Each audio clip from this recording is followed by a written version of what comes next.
네, 여러분 안녕하십니까? 이호원입니다. 오늘은 지난 시간에 이어서 누구나 투자로 부자가 될 수 있다. 배재규 대표님의 책을 읽은 소감에 대해서 소감에 대해서 말씀을 드리겠습니다. 이 책을 보면서 이제 제가 처음 혹한 그런 부분이라 그럴까, 이제 책의 내용에도 나와 있고 유튜브 방송에 나오셔가지고도 그 그래프, 책에 나와 있는 그래프 차트를, 이미지를 그대로 보여주면서 설명해 주신 부분이 있는데, S&P 500하고 나스닥 100, 그 다음에 워렌 버핏의 수익률이라고 할 수 있는 버크셔 해서웨이의 수익률을 이렇게 비교해 본 그런 표가 있는데요. 여기 버크셔와 나스닥 100, 그 다음에 버크셔 해서웨이, 이렇게 수익률을 비교한 이 표를 보면서 결과적으로 이렇게 보면은 나스닥 100이 수익률이 훨씬 더 높았다, 이렇게 얘기하고 있습니다. 그러면서 왜 테크주에 투자해야 되는지 그것을 보면서, 워런 버핏도 S&P 500을 그렇게 찬양하는 찬양론자였는데, 과거를 보니까 나스닥 100이 훨씬 더 수익률이 좋았구나. 그런 면에서 앞으로는 AI 시대고 테크주의 시대이기 때문에 나스닥 100에 투자하는 것이 S&P 500보다 훨씬 더 수익률이 좋겠구나. 그리고 나스닥 100보다도 배재규 대표님이 만드신 에이스 글로벌 반도체 타퍼 플러스, 여기에 투자하는 게 수익률은 더 좋겠구나.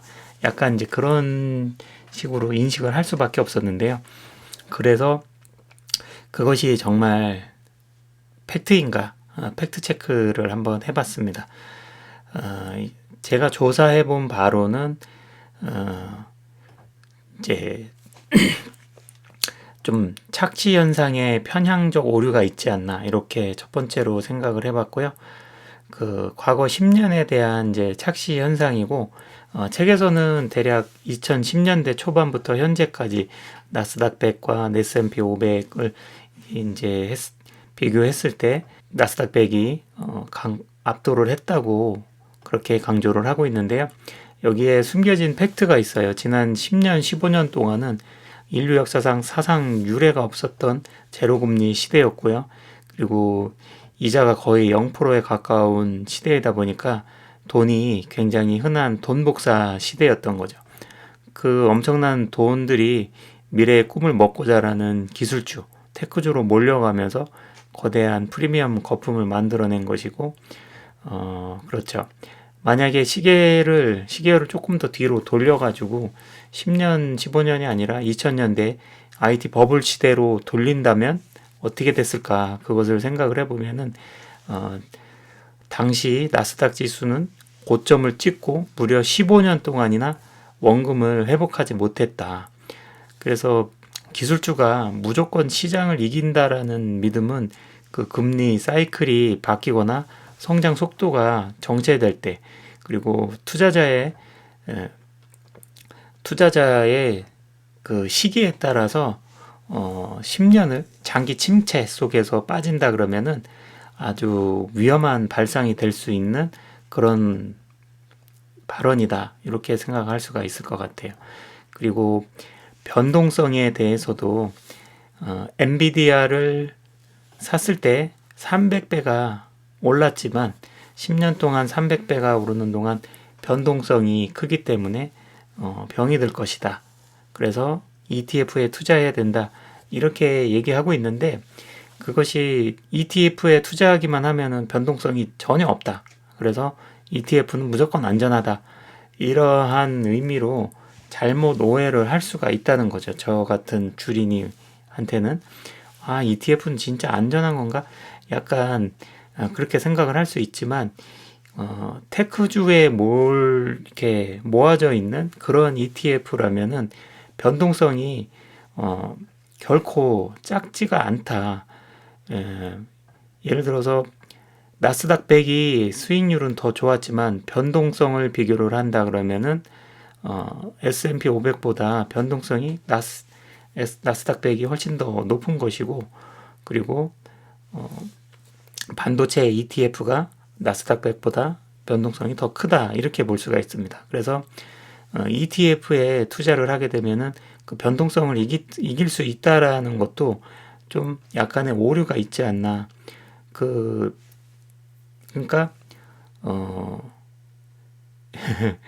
뭐 어떻게 비교를 해야 되지? 영어 공부하기도 너무 쉬운데 공부가 너무 잘 돼서 한 달 만에 영어가 그냥 잘 되더라. 그렇게 이제 얘기하는 것과 비슷한 거죠. 이게 그만큼 테크주에 투자함으로써 많은 수익률을 기대할수록 그만큼 변동성과 그런 리스크는 더 감수를 해야 된다라는 게 주식에서는 그것이 진리일 텐데, 당연히 개별주를 사는 것보다는 변동성의 폭은 적을 수 있지만, 반도체의 집합이라고 할 수 있는 반도체 ETF가 변동성이 아주 적다라는 느낌으로 말을 하는 것은 좀 잘못된 오류를 인식을 할 수 있다. 저 같은 주린이한테는. 그래서 그런 부분을 조금 더 냉철하게 봐야 되지 않나. 그렇게 생각을 하고 있습니다. 그리고 세 번째로 현금 흐름에 대한 부재인데요. 이 책에서의 이제 맹점은 생애 주기의 목적이 생애 주기를 좀 약간 무시한 채로 무조건 자산 덩치 키우기에만 좀 집중이 되어 있다, 이렇게 볼 수가 있습니다. 나스닥의 테크 기업들은 돈을 벌면 배당을 나눠주지 않고 다시 공장을 짓고 AI 칩을 사는데 다 써버립니다. 그래서 나스닥 100 ETF의 배당률은 현재 연 0.5%에서 1% 정도 수준으로 아주 처참한 수준이라고 할 수가 있죠. 그래서 계속 수도꼭지가 없는 저수지처럼 자산이 아무리 10억, 20억 불어나도 매월 통장에 꽂히는 현금은 거의 없고 성장성만으로 그것을 다 대처를 해야 되는 거기 때문에 결국 내가 돈이 필요할 때는 주식을 팔아서 써야 되는 것이죠.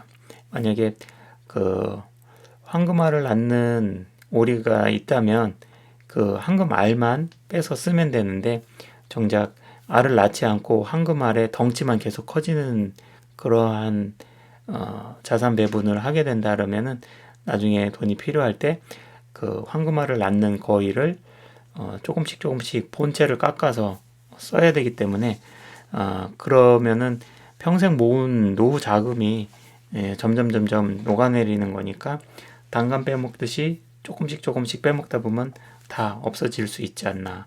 그래서 캐시플로우를 꼭 만들어야 되는 노후의 입장에서는 배재규 대표님의 이런 너무나 공격적인 성향의 반도체 ETF에 올인하는 것은 좀 맞지 않다. 나이대가 내가 20대 초반이면은 자산은 없어. 그리고 월급을 모으는 걸 가지고 최대한 자산을 불려야 돼. 그리고 변동성이 굉장히 심하게 닷컴 버블 때처럼 떨어졌다가 올라갔다가 이렇게 몇 번 곤두박질 친다 하더라도 나한테는 앞으로 시간이 50년이 있어. 그러면은 계속 버티고 계속적으로 시대가 반영을 하는 테크주로 계속 옮겨가면서 계속 거기에 투자를 한다든지 아니면 그런 ETF를 계속 가져간다든지 이렇게 했을 때 그 변동성을 이기는 것은 결국에는 세월이고 시간이다. 그래서 나이가 20대면은 그것을 극복을 할 시간을 소유할 수 있는 사람이면은 그 시간으로 모든 게 다 극복이 되겠지만은 저희 같이 나이가 이미 50대 이상 넘어간 사람들은 그렇게 몰빵을 하기에는 좀 위험성이 있다, 이렇게 볼 수가 있습니다. 그리고 워렌 버핏의 이제 투자 방식에는 예전에는 이제 담배꽁초 전략이라 그래서 회사가 아주 저렴한 회사를 아주 싸게 사서 그것을 이제 담배꽁초 한 번은 빠를 수 있다. 이런 전략으로 해서 싸게 사서 파는데 좀 남겨 먹고 또 싼 주식을 또 사서 이렇게 남겨 먹고 이러한 이제 형태로 투자를 하다가 찰리 멍거를 만나게 되면서 좋은 주식을 좋은 값에 구매하는 것이 좋다. 그런 가치주의 타입으로 방식을 한번 바꾸게 됩니다. 그래서 그 방식으로 현재까지 이렇게 투자를 했는데 배재길 대표님이 찍어주신 그 워렌 버핏의 투자가 약간 한물간 투자처럼 이렇게 묘사한 그런 부분들이 있는데 그 현재까지 지금 테크주 시대가 오기까지 이제 워렌 버핏은 반도체주나 테크주, 기술주 이런 것을 이제 싫어했기 때문에 그 시대가 이렇게 변함에 따라서 거기에 맨 처음에 워렌 버핏이 담배꽁초 전략에서 가치주로 전환을 했던 것처럼 지금 AI 테크주의 시대가 왔기 때문에 거기에서 한 번 더 변화를 주고 투자의 방식을 바꿔야 되는데 워렌 버핏이 나이가 너무 많다 보니까 지금 그렇게 할 수 있는 상황은 안 되기 때문에 그러한 투자 방식, 워렌 버핏의 방식은 조금 이제 시대가 지났다. 그래서 앞으로는 테크주에 투자해야 된다. 이런 식으로 그렇게 설명을 한 것 같아요. 저는 그렇게 이해를 했는데 책에서도 그랬고 방송 내용에서도 그렇게 이해를 했어요. 제 느낌상은. 근데 뭐 그게 아닐 수도 있겠지만 제가 그렇게 이해한 느낌으로 바라봤을 때 그러한 점을 냉철하게 비판을 한다 그러면은 워렌 버핏의 가치주 투자 방식은 그 현재 테크주 그 발전 중심의 시대와 맞지 않다 이렇게 했는데 그 제가 생각했을 때는 워렌 버핏이 이야기하는 가치주나 그리고 현재 배재규 대표님이 얘기하는 테크주나 결국에는 워렌 버핏이 추구하는 것은 비싸더라도 그 회사가 굉장히 돈을 잘 벌 회사다. 대체할 만한 대체제가 없다. 그러면은 1등 대장주로서 소비재고 대체할 만한 그 회사를 대체할 만한 다른 경쟁 상대가 없는 그러한 주식이라면은 그러면은 결국에는 주식이 오른다는 거는 그 기업, 그 회사가 장사를 잘해서 돈을 잘 벌 수 있냐 없냐를 가지고 이제 따지는 거거든요. 그래서 이 회사가 돈을 잘 벌 거라고 판단을 하게 되면은 주식을 사는 거고 돈을 잘 못 벌을 거라고 생각을 하면은 이제 안 사고 그거죠. 간단한 거예요. 그래서 결국에는 애플에다가 거의 몰빵을 해서 엄청나게 수익을 많이 봤잖아요. 워렌 버핏이. 그래서 이 회사가 돈을 많이 벌 것이냐 안 벌 것이냐 거기에 대한 관점으로 생각을 하면 배재규 대표님은 그 테크주 그리고 반도체 AI 반도체 테크주가 그 회사가 돈을 많이 벌어줄 거다라고 예상을 하고 거기에 베팅을 하는 거고 워렌 버핏도 그 워렌 버핏은 옛날 방식이고 구시대적이고 이제 그 사람의 방식은 이제 끝났어라고 볼 수 없는 게 결국에는 그 방식이 그게 바뀌었을 뿐이지 결국에는 같은 것이다 이렇게 볼 수가 있는 것이죠. 그래서 버핏의 방식은 지금은 안 통하는 게 아니라 그 지속 가능한 경쟁 우위를 가진 회사의 형태가 옛날에는 철도나 공장이나 뭐 코카콜라나 이런 형태의 회사였지만 지금은 그 형태가 뭐 아이폰의 애플이라든지 뭐 구글이라든지 이런 쪽으로 그 경쟁 우위에 지속 가능한 회사의 형태가 바뀐 것 뿐이지 그 테크주냐 아니냐 그것이 중요한 건 아니다. 그런 관점으로 바라봐야 되지 않나. 그것이 제 생각입니다. 그리고 물론 이제 배재규 대표님이 얘기하시는 거에서 그 인류가 뭐 불을 발견하고 증기기관에서 이렇게 시대가 쭉 발전하는 그런 농경사회에서 무슨 사회 이렇게 쭉 발전하는 그런 변화에서 배재규 대표님한테 좀 배울 점이라고 한다 그러면은 이렇게 시대가 지금 완전히 불의 시대부터 해서 점점 발전을 해서 지금 AI 시대까지 이렇게 발전이 왔는데 일종의 이제 열차 티켓이라고 할 수가 있죠. 시대가 발전해서 이제 빨리 출발해서 빨리 달려가는 거기에 탑승을 하지 못한다고 하면은 탑승을 했을 때는 많은 부의 창출을 이룰 수 있는 그런 기회가 있는데 탑승을 하지 못했을 때는 자기의 자산 가치가 많이 하락할 위험이 있다. 이런 정도로 이해하면 되지 않을까 싶습니다. 그러니까 자기의 포트폴리오를 기술 테크주에도 좀 배분을 해서 좀 성장할 가능성에도 좀 베팅을 해야 되고 나이가 50대가 넘었다면은 안전한 배당주에도 투자해서 캐시플로우를 만드는 것도 중요하다. 그래서 그런 배분의 비율을 어느 정도로 조절을 할 것이냐. 그것은 이제 각자 개개인이 자기의 현재 상황에 따라서 해야 되겠죠. 50대라고 하더라도 자산이 벌어놓은 게 별로 없어. 내가 이렇게 가다가는 좀 노후에 많이 힘들 것 같아. 좀 자산을 많이 더 불리는 쪽으로 필요하다. 그러면은 비중을 조금 더 높여서 테크주 위주로 하다가 자산이 어느 정도 불어나면 그것을 점점 리밸런싱을 해서 안전한 배당주 쪽으로 전환을 하는 것이 훨씬 좋다.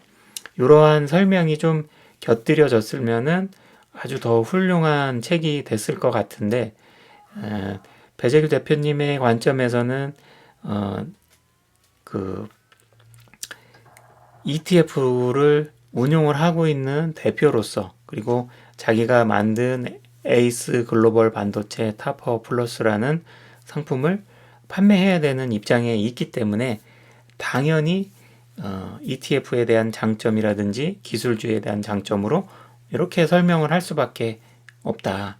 그것은 제가 이제 어떤 물건을 팔고 있는데 그 물건이 별로 안 좋아요. 그래도 사세요. 이렇게 해서는 아무도 사질 않겠죠. 그것이 왜 좋은지, 어떠한 장점이 있는지, 어떠한 메리트를 가지고 있는지, 이걸 하면 뭐가 좋고, 어떠한 이득이 있는지, 그것에 대해서 낱낱이 얘기하면서 좋은 점을 부각시켜서 사게끔 잘 설명을 하고, 그리고 실질적으로 그게 또 구매해서 쓰는 고객에게도 도움이 된다라는 그런 확신을 가지고 잘 이제 마케팅을 하는 그것이 판매가 되기 때문에 그것이 세일주고 마케팅이고 장사고 장사를 통해서 돈을 버는 거고 그런 거죠. 근데 자기가 판매하고 있는 목적이 그건데 그냥 건성건성 이거는 그냥 좋을 거예요. 이렇게 해서는 안 되기 때문에 당연히 좋은 장점에 대해서 이야기해야 되는 게 당연한 것입니다. 그런데 그 대상 소비자 일반 이제 그 책을 바라보는 독자의 관점으로 냉철하게 비판을 해본다면 연령대에 맞게 내가 20대라면은 테크주에 올인을 해도 된다.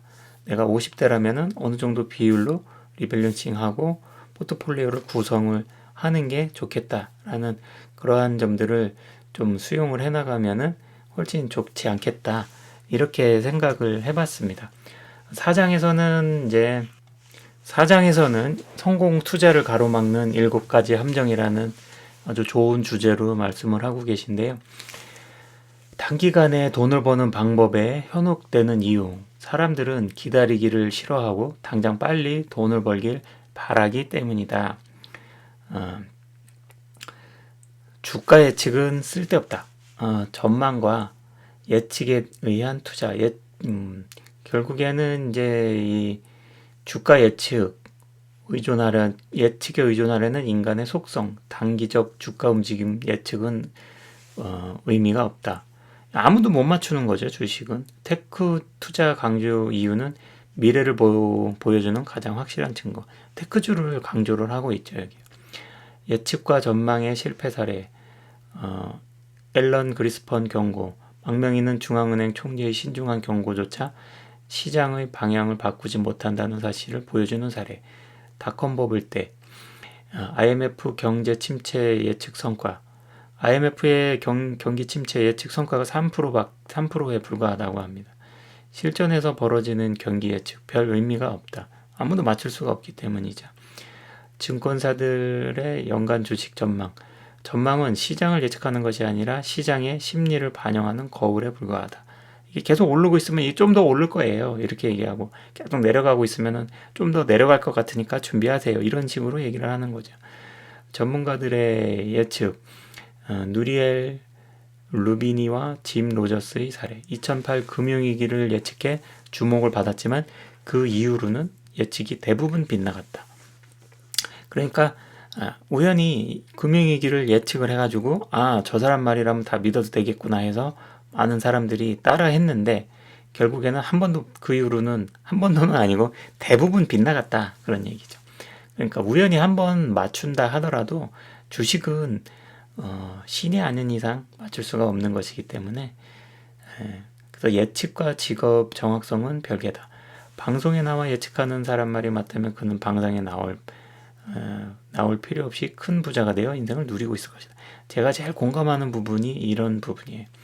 이제 아무것도 모르는 할아버지 할머니, 지금 돈이 많이 있는데 삼성이 그렇게 오른다길래 지금 주식 어떻게 하는지도 모르고 그래서 이제 돈을 보따리채로 싸가지고 가지고 그렇게 한다 그러면은 그런 사람들보다야 그렇게 예측하고 이렇게 하시는 분들이 뭐 코덱스 ETF 사서 거기다가 장기적으로 투자하면 제일 좋습니다. 이렇게 해서 투자를 해준다 그러면 그렇게 도움을 받는 조언에는 맞을 수 있겠지만 주가를 예측하고 그 종목을 예측해서 이거는 조금 더 오를 거니까 지금 뭐 시장에 반응이 좋고 예감이 좋으니까 이거 사서 하면 좋습니다 해서 그렇게 해서 투자하는 것은 결국 다 망한다는 거죠. 제가 주식 계좌를 개설을 하러 갔을 때 그때만 해도 이미 불장이 시작이 돼서 1월 13일인가 그랬던 것 같아요. 26년 1월 10 며칠이었던 것 같은데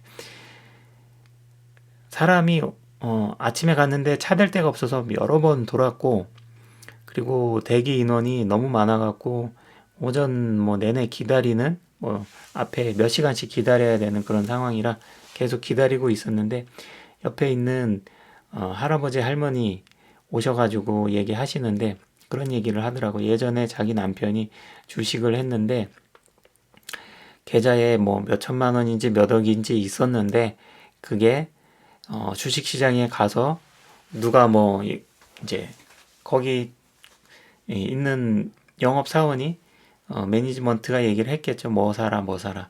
그래서 이거 샀다가 빠지면은 또 안 돼서 또 다 팔고 딴 거 사고 계속 주식이 뭔지도 모르면서 이제 이거 사라 저거 사라 하는 대로 계속 따라 사다가 다 원금이 계속 녹아내리고 나중에는 아예 원금이 하나도 없이 다 녹아 없어졌다. 그 얘기를 하시더라고요. 그래서 그런 거 보면은 저도 주린이지만 그 진짜 주식에 대해서 아무것도 모르시는 할머니들, 할아버지들 이런 분들까지도 주식을 한다라고 뭐 오셔서 이제 돈을 싸들고 와서 보따리로 갖고 와갖고 이거 뭐 주식 사줘 이렇게 한다는데 그 진짜 그렇게 예측을 하고 그런 사람 투자자들 말만 믿고 이렇게 한다라는 것은 정말 위험한 거죠.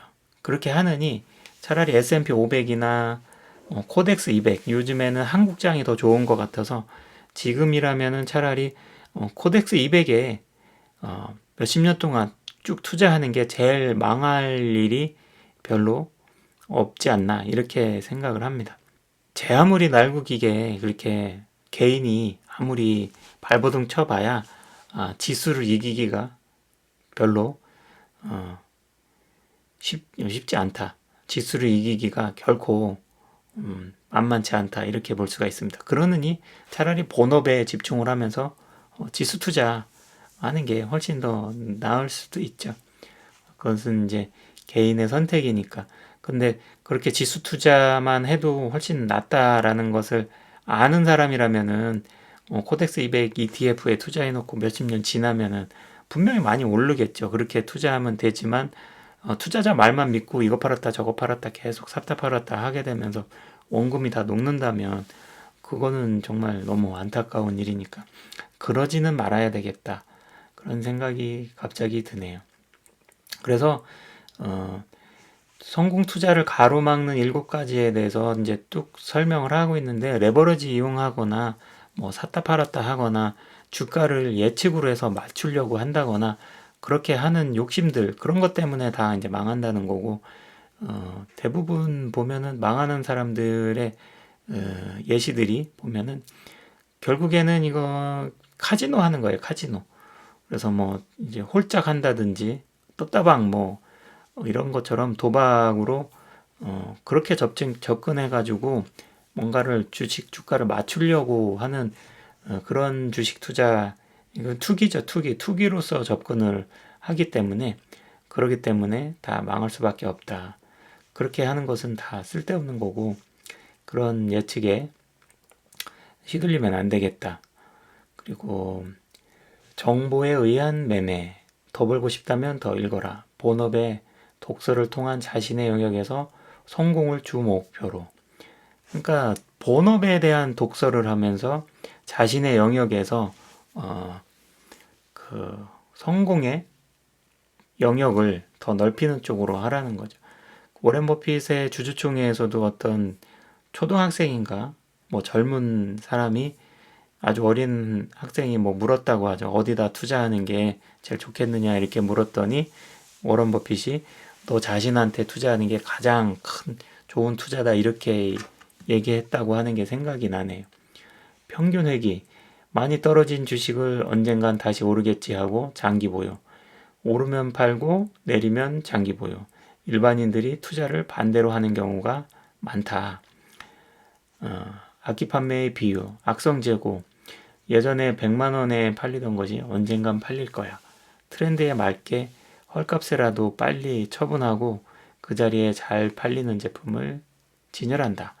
이게 이제 그 주가가 떨어지면은 손절매를 하고 좋은 주식을 다시 사는 게, 악기로 비유하면은 저는 이제 악기점을 하고 있기 때문에 옛날에 얼마 갔으니까 이게 다시 얼마로 팔릴 거야. 그래서 계속 안 팔고 가지고 있어봐야 자리만 차지하고 결국에는 안 팔린다는 거죠. 그거를 빨리 헐값에라도 빨리 팔고 그 자리에 잘 팔리는 상품을 많이 진열을 해야 회전율이 훨씬 높다.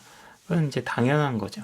장사를 하면은 분명히 그렇게 할 건데, 주식으로 그걸 가지고 있으면은 기에 자기가 손해봤다라는 그런 심리를 받아들이지를 못하기 때문에 계속 그것은 이제 못 팔고 있고, 오른 주식은 팔고 싶고, 인간의 심리가 거꾸로 작용하기 때문에 그것을 역으로 이용을 해야, 그래야 주식 투자에 더 성공할 수 있지 않나 그렇게 봅니다. 예측할 수 없는 시장에서 단기 수익을 얻기 위한 시도가 반복될수록 실패 확률은 높아진다.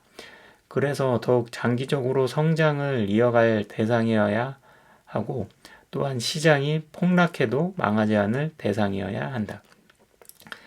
그리고 대장주에 투자하라는 내용인 거죠. 뭐 삼성전자라든지 떨어져도 다시 회복할 그러할 기회가 있는 회사에 투자를 해야지 된다는 거죠. 단기 변동, 회피해야 할 위험이 아니라 통과해야 할 과정이다. 주가는 변동성이기 때문에 그 변동성을 이길 수 없다 그러면 주식에 투자를 안 해야 되는 거겠죠.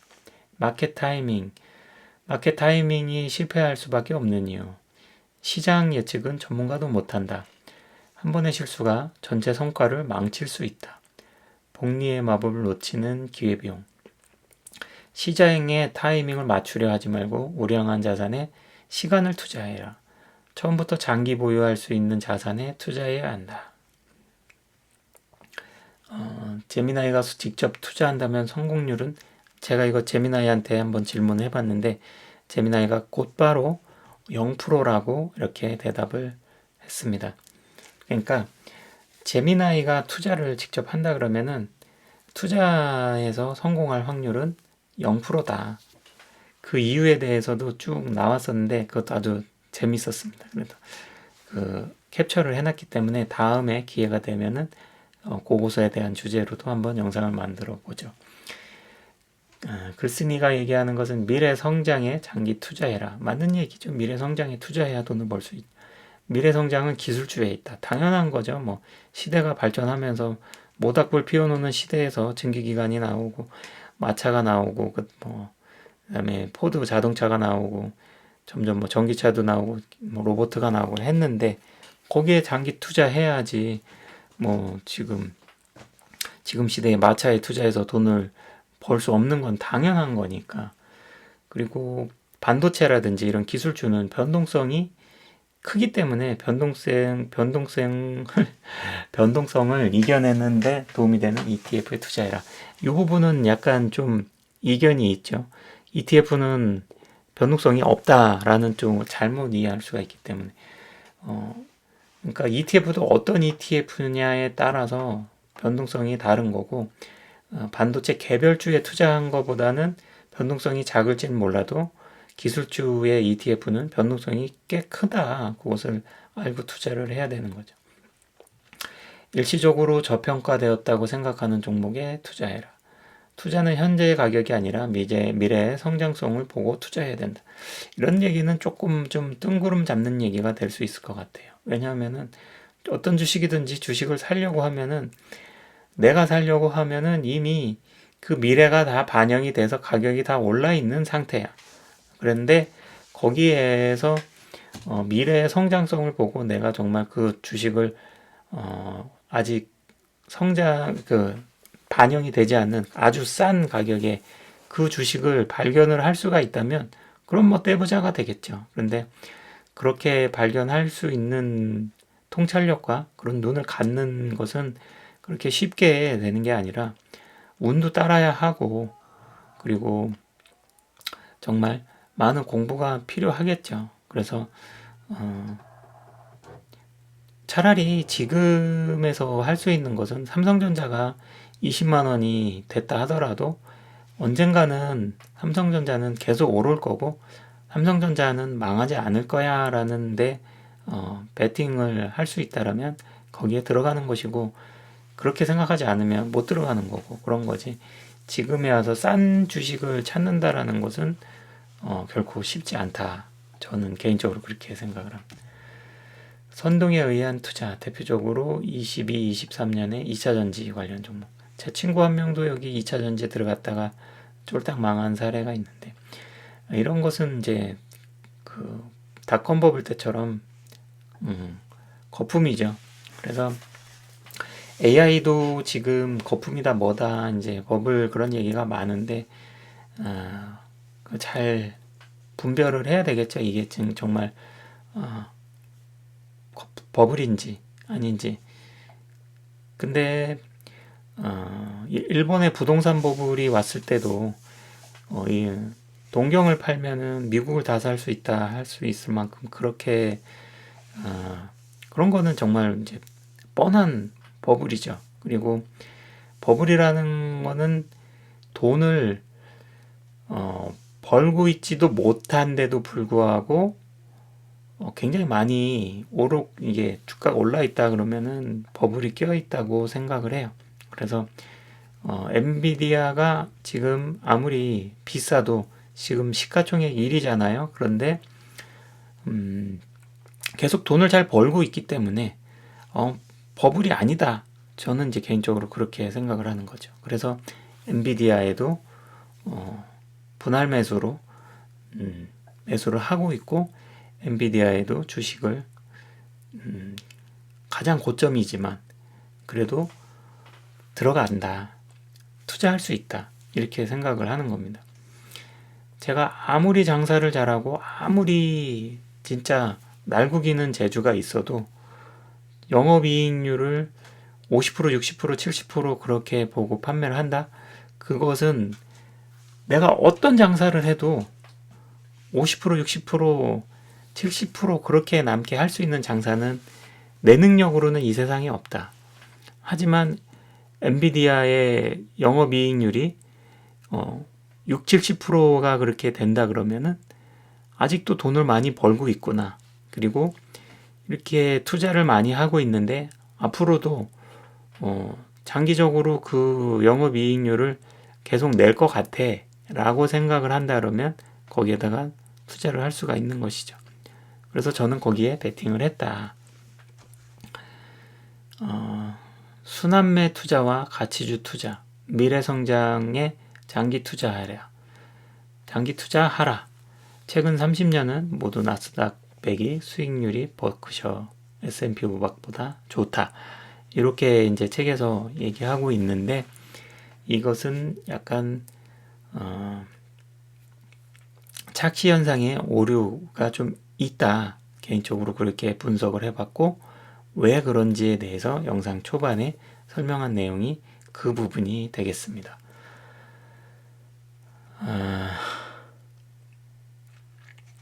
여기 이렇게 있네요.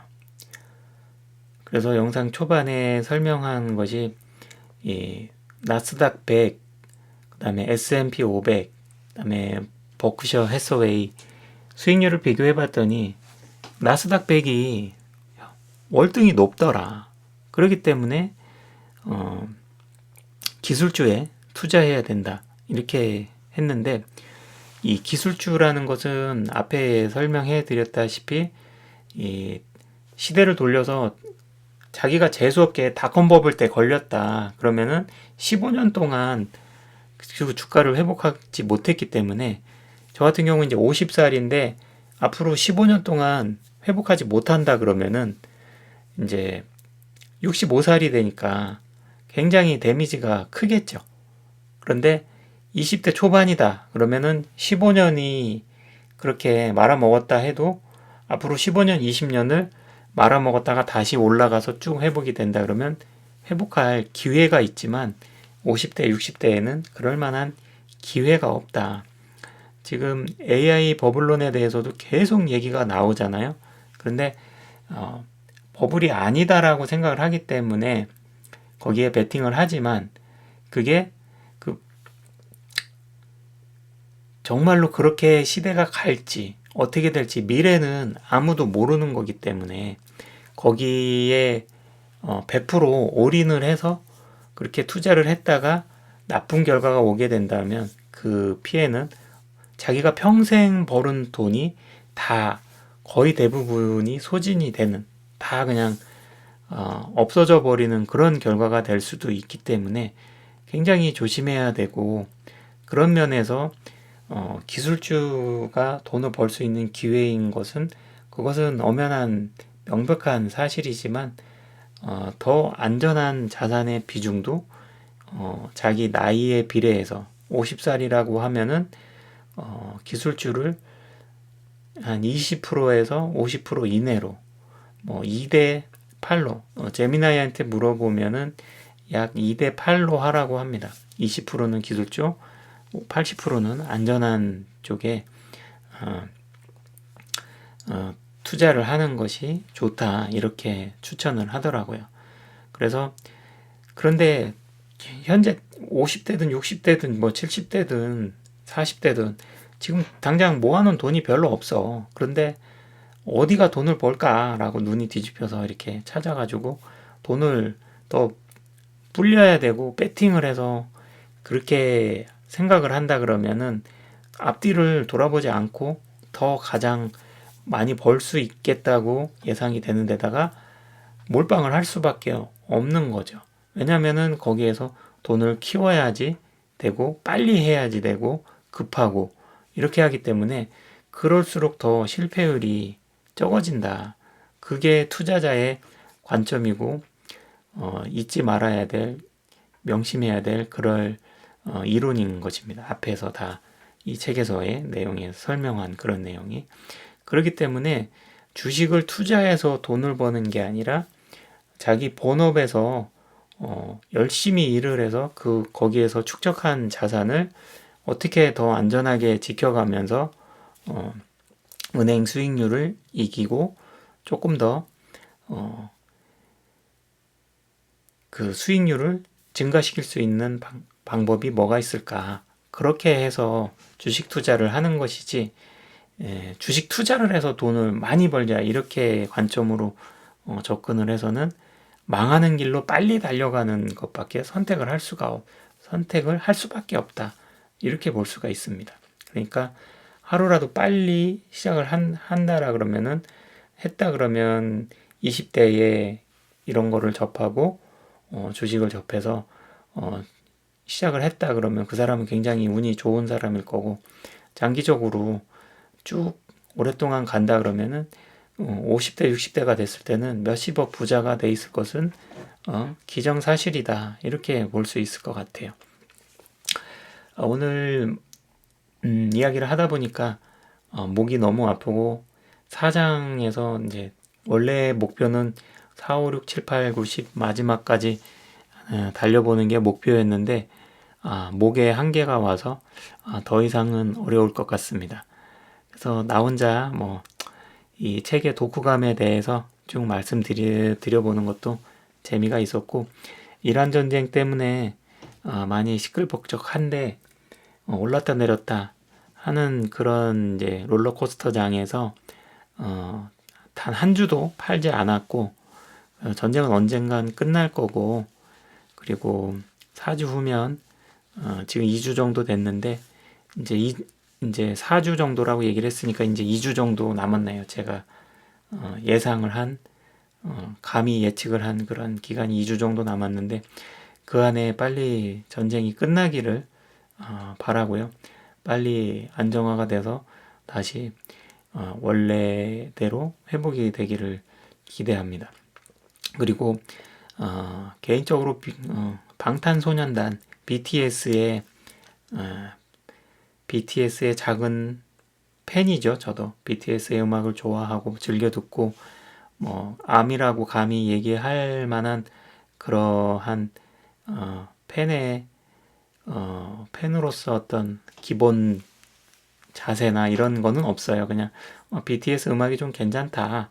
그래서 음악을 즐겨 듣고, 또 평생 음악을 해왔고 음악을 전공한 사람으로서 또 음악을 작곡하고 컴퓨터로 음악을 만들고 그러한 믹싱 작업이나 그러한 것을 공부하고 하면서 빌보드 음악을 평생 들어왔고, 또 BTS 음악을 학교 다닐 때도 그때 BTS가 처음 나올 시점에 BTS가 빌보드의 음악을 많이 따라가고 있다, 이런 것을 이제 많이 느끼면서 듣고 그랬는데, BTS가 노래를 하는 거를 보면은 정말 마이클 잭슨 이후에 그렇게 노래를 잘하는, 그리고 거기에다가 그렇게 춤도 잘 추면서 노래를 같이 할 수가 있는 사람이 7명이 모여서 같이 칼군무로 그렇게 할 수 있는 그룹은 오렌 버핏이 얘기하는 대체 불가 상품이다. 저는 이제 그렇게 판단을 했거든요. 물론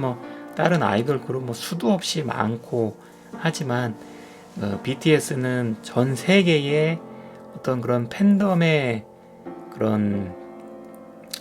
팬덤을 일으키고 수백만 명이 BTS 노래를 듣고 죽을 것을 포기하고 다시 살고, 그리고 콘서트의 그 티켓의 수익 창출이라든지 공연을 보기 위해서 텐트 치고 막 숙박하고 그런 것부터 해서 공연의 창출 효과라든지 이런 것을 앞으로 이제 어마어마할 거다라고 그렇게 예상을 하고, 이제 그들의 음악성이나 이 뭐라 그랬지, 대체 불가한 그러한 상품성이라 그러면 좀 그런데, 아무튼 왠지 BTS가 잘 될 것 같아요. 그래서 BTS 하이브에 오늘 1,000,000원을 투자를 했어요. 그래서 이 부분도 이 책의 독후감을 끝내고 나서 다음에 하이브의 주식 분석도 한번 해보고, 또 하이브에 왜 투자했는지 좀 더 자세하게 잘 정리를 해가지고 다음 시간에 한번 말씀을 드려보면 좋을 것 같습니다. 네, 영상 시청해주셔서 감사하고요. 저는 다음에 더 좋은 내용으로 또 찾아뵙겠습니다. 감사합니다.